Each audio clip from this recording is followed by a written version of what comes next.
Mi nombre es Sigrid Barrientos y les voy a dar una introducción del tema a tratar en este trabajo. En este se trata de explicar de forma amplia y concisa un tema que nos ayudará a comprender un poco qué es la histología. La histología es una parte de la biología que estudia las características, composición y estructura de los tejidos orgánicos de los seres vivos.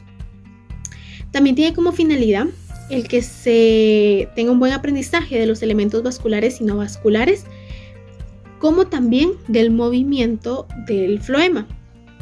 El floema es el tejido conductor encargado del transporte de nutrientes orgánicos. Su composición es a base de azúcares, proteínas, aminoácidos, amidas, ácido málico, aniones y cationes inorgánicos, fosfatos, nucleótidos y hormonas vegetales. Hola, mi nombre es Verónica Vázquez y voy a hablar sobre el floema.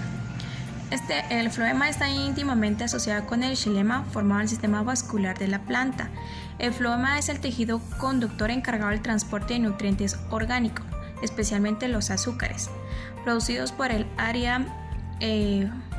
la parte aérea, fotosintética y autótrofa hacia las partes basales subterráneas no fotosintéticas heterótrofas de las plantas vasculares.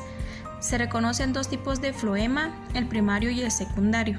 En el vástago, el floema primario se encuentra asociado al xilema primario, constituye los haces vasculares. El floema primario, igual que el xilema primario, se origina a partir de procambium. El floema secundario, igual que el xilema secundario, se origina en el cambium, ubicado hacia la periferia del tallo o raíz. Posee un sistema axial y un sistema radial que se continúa con el xilema secundario a través del cambio. Gracias. Hola, mi nombre es Luis Elel y yo les voy a hablar del tipo de células que componen el floema. El floema es un tejido complejo y heterogéneo que está formado por diferentes células. Los elementos que componen el floema son los elementos de conducción o elementos cribosos. Luego tenemos los elementos de sostén o células esclerenquimáticas. Luego tenemos los elementos parenquimáticos y los elementos glandulares. Primero les hablaré de los elementos de conducción, que están formados por células cribosas y miembros de tubos cribosos.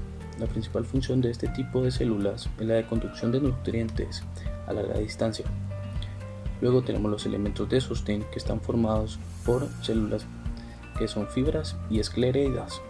La principal función es de sostén, aunque a veces también funcionan como almacenamiento de azúcares.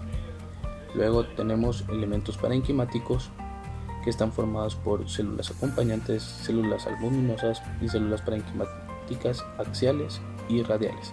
Su principal función es la de carga y descarga de los tubos cribosos y también funcionan como almacenamiento. Y por último tenemos los elementos glandulares, que su función es la de secreción y la de depósito. Gracias. Buen día, mi nombre es Sebastián Castillo y yo hablaré sobre el movimiento en el floema. Los compuestos carbonados, producidos por la actividad fotosintética foliar, son distribuidos a través de la planta gracias al floema. A este proceso se le llama translocación o transporte. Asimismo, el movimiento de agua, sales minerales y algunos nutrientes en el floema es gracias a un gradiente de presión hidrostática positiva. Las moléculas orgánicas, tales como azúcares, aminoácidos, hormonas y ARN mensajero, son transportadas por el floema a través de los elementos de los tubos cribosos. El floema es continuo y está constituido por células vivas.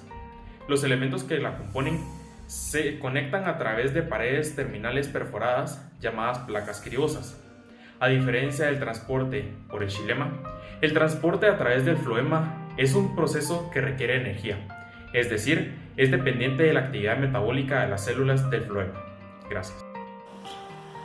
Buenas tardes, mi nombre es Paola Velázquez y yo les voy a hablar sobre la infografía que realizamos en este trabajo. Nosotros, para realizar esta infografía, utilizamos el siguiente proceso.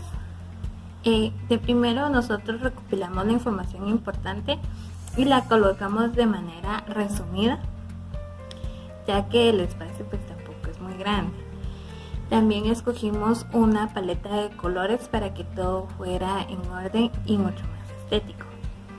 El diseño también lo fuimos colocando de acuerdo al contenido que nosotros recopilamos. Y las imágenes, que son fuentes de ejemplo, que recopilamos para esta infografía. Como podrán ver, acá tenemos el resultado de la infografía, y como primer punto tenemos lo que es el título, que es el floema, elementos vasculares y no vasculares y el movimiento en el floema. Para poder nutrir más esta infografía, pusimos el concepto de qué es el floema. También pusimos los tipos de floema, el primario y el secundario. Del otro lado podemos observar el movimiento del floema, que se divide en unas partes importantes, que es la fuente y el sumidero. También acá tenemos el movimiento, que comprende 3 procesos: la carga del floema, el transporte a larga distancia y la descarga de floema. Todos tienen una pequeña definición, como podemos ver acá, y sus ejemplos. Gracias.